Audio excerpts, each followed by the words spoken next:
इयम् आकाशवाणी। सम्प्रति वार्ताः श्रूयन्ताम्। प्रवाचकः पुरुषोत्तम शर्मा।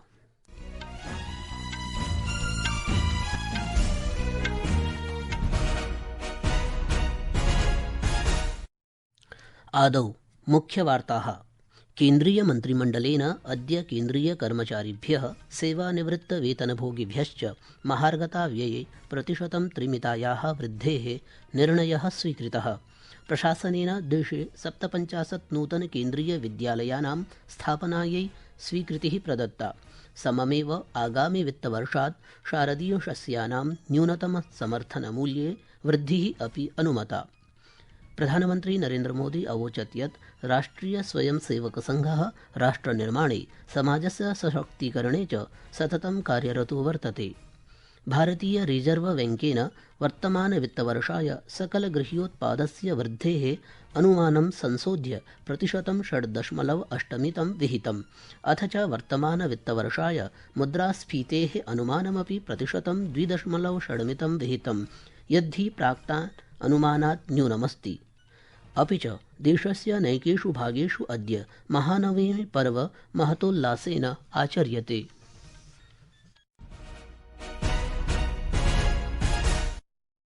अथ वार्ताः विस्तरेण। केन्द्रीयमन्त्रिमण्डलेन अद्य महार्घताव्यये वृद्धेः निर्णयः स्वीकृतः।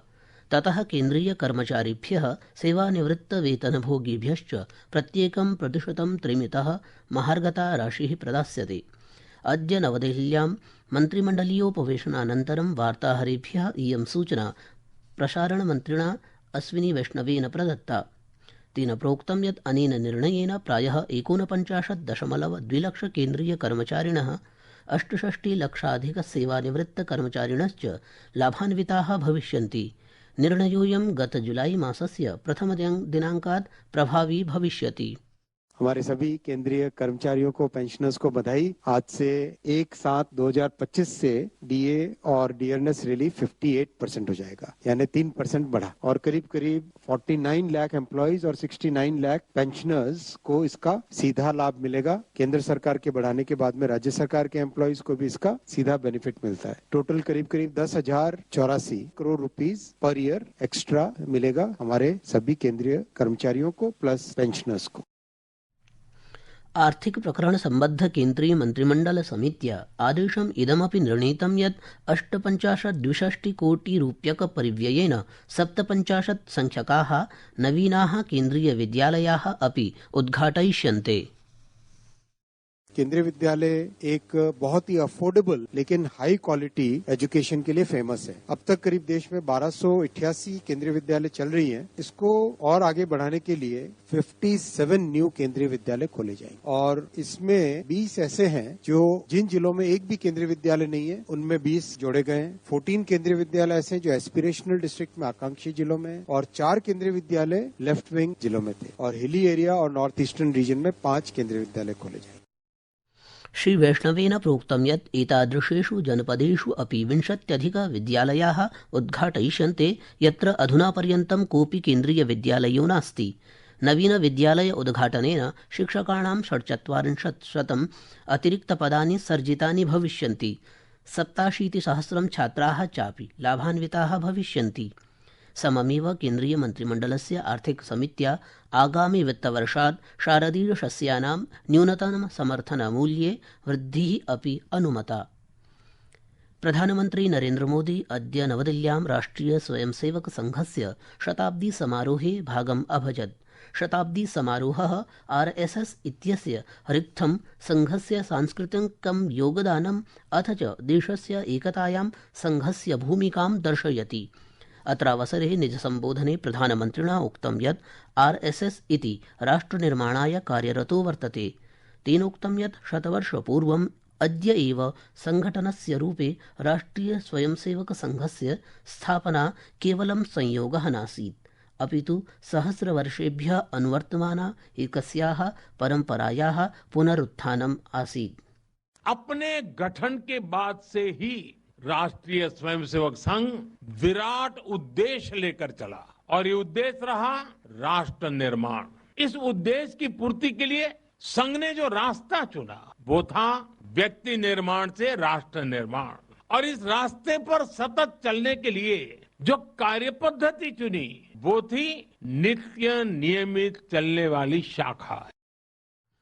अस्मिन् अवसरे श्रीमोदिना राष्ट्रनिर्माणे राष्ट्रिय स्वयंसेवक संघस्य योगदानेन सम्बद्धे विशेष स्मारक प्रैषचिटिका पणकं च प्रख्यापिते।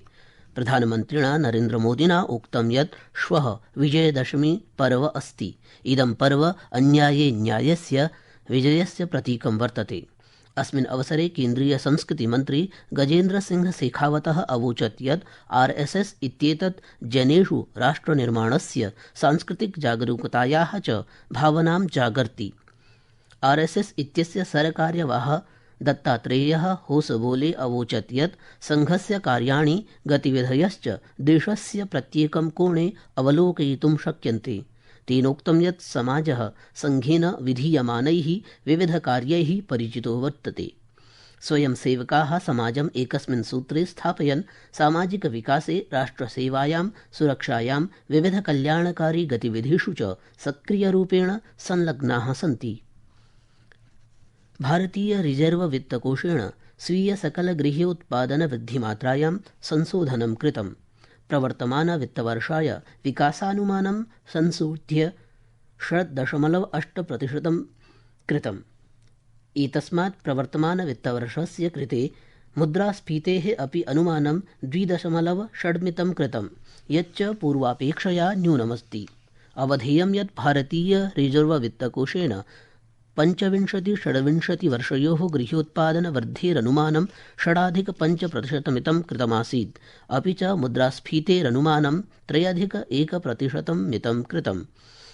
एतस्मिन् अन्तरे भारतीय रिजर्व वित्तकोषेण कुसीदमात्रा पूर्ववद् एव स्थापिता अस्ति। संस्कृतवार्तायाः संस्करणम् इदम् इदानीम् आकाशवाणीतः प्रसार्यते। सममेव अयं कार्यक्रमः आकाशवाण्याः अन्तर्जालपटले www.newsonair.gov.in इत्यत्र अथ news on AIR mobile app इत्यत्र अपि उपलब्धो भविष्यति। रक्षामन्त्री राजनाथसिंहः अवोचत् यत् सर्वकारेण वस्तुसेवाकरमूल्यानि युक्तिसङ्गतानि कृतानि, येन रक्षाक्षेत्रे क्रयणे साक्षात् प्रभावो भविष्यति। श्रीसिंहः अद्य नवदिल्ल्यां ऐषमः रक्षालेखाविभागदिवसस्य समारोहं सम्बोधयति स्म। डिफेंस अकाउंट डिपार्टमेंट हमारी आर्म्ड फोर्सेस और एलाइड ऑर्गेनाइजेशंस के फाइनेंशियल मैनेजमेंट में बहुत ही महत्वपूर्ण भूमिका निभाता है और डिपार्टमेंट द्वारा प्रदान की गई फाइनेंशियल एडवाइस और आपके द्वारा किया गया ऑडिट, अकाउंटिंग और बजट मैनेजमेंट डिफेंस सर्विसेज की फाइनेंशियल हेल्थ को इंश्योर करती है, तो वहीं दूसरी तरफ आप लोग ऑपरेशनल रेडीनेस को भी इंश्योर करते हैं और एफिशिएंसी और ट्रांसपेरेंसी के लिए इंफॉर्मेशन टेक्नोलॉजी एक बड़ी एनेबलर की भूमिका निभा सकती है। अमुना उक्तं यत् रक्षा आयव्ययस्य संरक्षकरूपेण लेखाविभाग अनुसन्धानं विकासं च सुगमं विधातुं महत्वपूर्णां भूमिकां निभालयति। प्रधानमन्त्रिणा नरेन्द्रमोदिना फिलीपीन्स् देशे दुरापन्नेन भूकम्पेन जनधनहानौ व्यापकक्षतौ च दुःखं प्रकटितम्। एकस्मिन् सोशल मीडिया पोस्ट इत्यत्र प्रधानमन्त्री शोकसन्तप्तान् परिवारान् प्रति स्वीयाः संवेदनाः प्रकटितवान्। प्रधानमन्त्रिणा आहतानां शीघ्रस्वास्थ्यलाभाय कामना कृता। तेनोक्तं यत् अस्यां कठिनस्थित्यां भारतं फिलीपीन्स् देशेन सह ऐक्यभावनया तिष्ठति। नवरात्रपर्वणः नवमे दिने अद्य नवम्यां देव्याः दुर्गायाः सिद्धिदात्रीस्वरूपस्य पूजा आदेशे विधीयते। अत्रावसरे प्रधानमन्त्री नरेन्द्रमोदी नागरिकेभ्यः दुर्गापूजायाः शुभकामनाः अयच्छत्।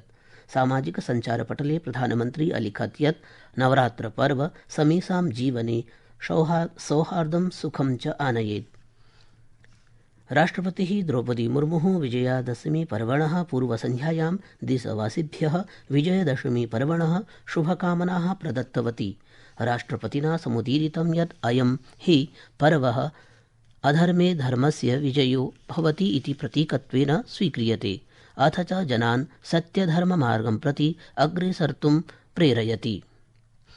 इति वार्ताः।